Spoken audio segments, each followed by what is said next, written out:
कांदा भजी आपण बघतो, सगळ्यांची फेवरेट. आणि त्याच्यासाठी मी 1 किलो कांदे पातळ असे, खूप पातळ नाही आहे, असे थोडेसे बघा, एक थोडी एवढी जाडी अंदाजाने उभे चिरून घेतलेत. आणि चिरल्यानंतर त्यांना ना सगळं असं मोकळं करून घ्यायचं. हा राहिला आहे चिरायचा, ह्याला आपण चिरूया. मोकळं करून घ्यायचं आणि अंदाजाने 1 किलो कांद्यात ना आपण 1.5 चमचा मीठ लावून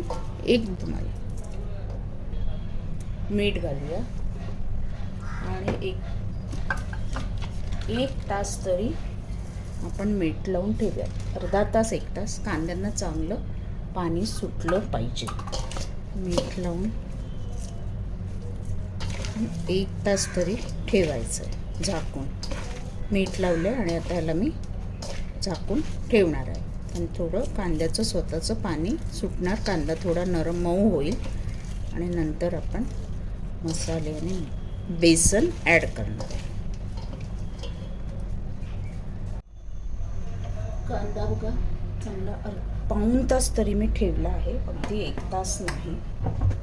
आणि त्याला चांगलं पाणी सुटलं ना, ॲडिशनल वरनं पाणी घालायची गरज नाही, भजी कुरकुरीत होण्यास मदत होते. आता आपण बाकीचं साहित्य, नरम पडलं आहे बघा कांदा. हिंग अर्धा चमचा, पाव चमचा ओवा. आई माझी जशी बनवायची ना लहानपणी पावसात, सेम तशीच भजी बनवते मी. प्रत्येकजण वेगळं वेगळं काही काही असं, म्हणजे प्रत्येक ठिकाणी असं वेगळं वेगळं काही काही ॲड करून भजीची चव वाढवली जाते. कांदा भजी असं नुसता मसाला, मीठ आणि कांदे घालून जरी भजी तळली तरी ती अप्रतिम लागतात. हे आहे धणे क्रश केलेले, दाताखाली आल्यावर ना त्याची कशी मस्त चव येते भज्यांना. करून बघा, बऱ्याच ठिकाणी घालतात. आता हे आलं आणि 5 हिरव्या मिरच्या, फक्त आलं आणि 5 हिरव्या मिरच्या आहेत 1 किलोला. साधारण आता पीठ किती आपलं बसतं त्याप्रमाणे, पण अंदाजाने घेतलं आहे मी. 5 हिरव्या मिरच्या आणि आलं मिक्सरमध्ये लास्टला जरासं धुवून मी पाणी घेईन. आणि आता आपलं कोथिंबीर अंदाजाने तुम्हाला किती हवी तशी. आपण धणे पण ॲड केले. कोथिंबीर नंतर मीठ ऑलरेडी आपण घातलेलं आहे. त्याच्यानंतर हळद अर्धा चमचा, मालवणी मसाला वापरणार आहे मी. मालवणात सगळ्याला मालवणीच मसाला वापरला जातो, वेगळे असे मसाले काही वापरत नाहीत. साधारण भजी आपली तिखट हवीत, मस्त चमचमीत. त्यामुळे पहिले 2 चमचे, कारण हिरव्या मिरच्या आणि आलंही आपण वापरलं, त्यामुळे मी 2 चमचेच आपलं मालवणी तिखट वापरते. आणि हे छान आता मिक्स करून घेऊया. बघा पाणी सुटलं कांद्याला. आणि चण्याचं पीठ घालून आपण 10 मिनटं ठेवणार आणि नंतर आपण भजी काढायला घेऊया. होळी स्पेशल कांदा भजी. कांद्या भजीला कांदा भजीच म्हणायचं आहे.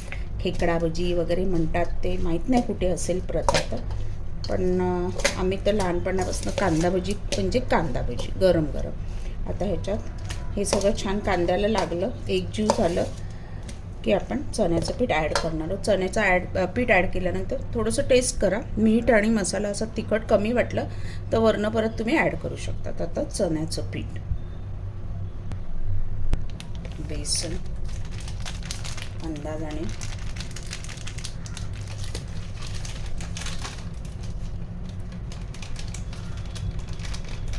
अर्धा किलो आहे बेसन 1 किलो कांद्यांना, पण जसं लागेल तसं आपण ॲड करायचं.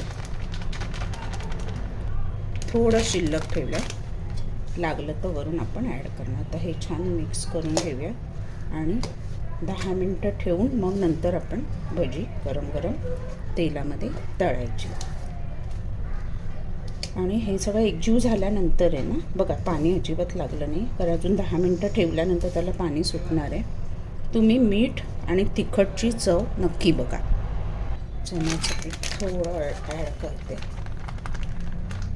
आणि परत आता हे छान, आता मी हाताने त्याला एकजीव करून घेणार आहे, म्हणजे छान त्याचं तळण्यासाठी कांद्याला चांगलं चण्याचं पीठ कोट होईल.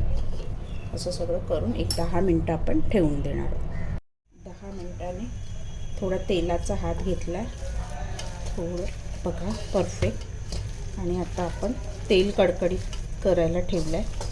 तेलाच्या हाताने काय होतं, हे भजीचं बॅटर हाताला चिटकत नाही. थोडं तेल लावल्याने थोडं भज्यांमध्ये तेल घातलं नावाला. परत एकदा छान मिक्स करून घेऊया. पाण्याची एक थेंबही पाण्याची गरज लागलेली नाही आहे आपल्याला. छान तापले का बघूया. कडकडीत तेल पाहिजे भजीसाठी, म्हणजे भजी छान कुरकुरीत होतात. टाकल्या अशी वर आली पाहिजे.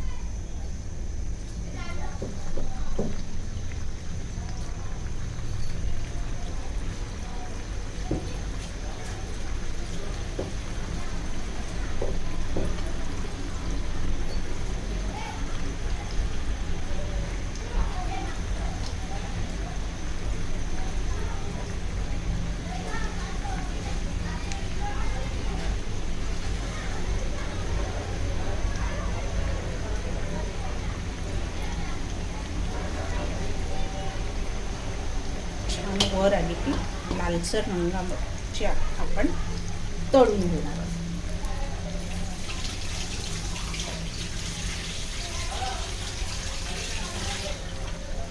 गॅस मोठा ठेवायचा, तर भजी आपली कुरकुरीत होणार.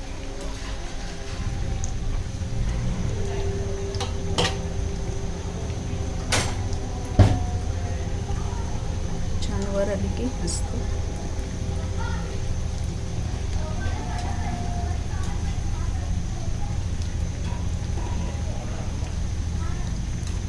लालसर रंग येईपर्यंत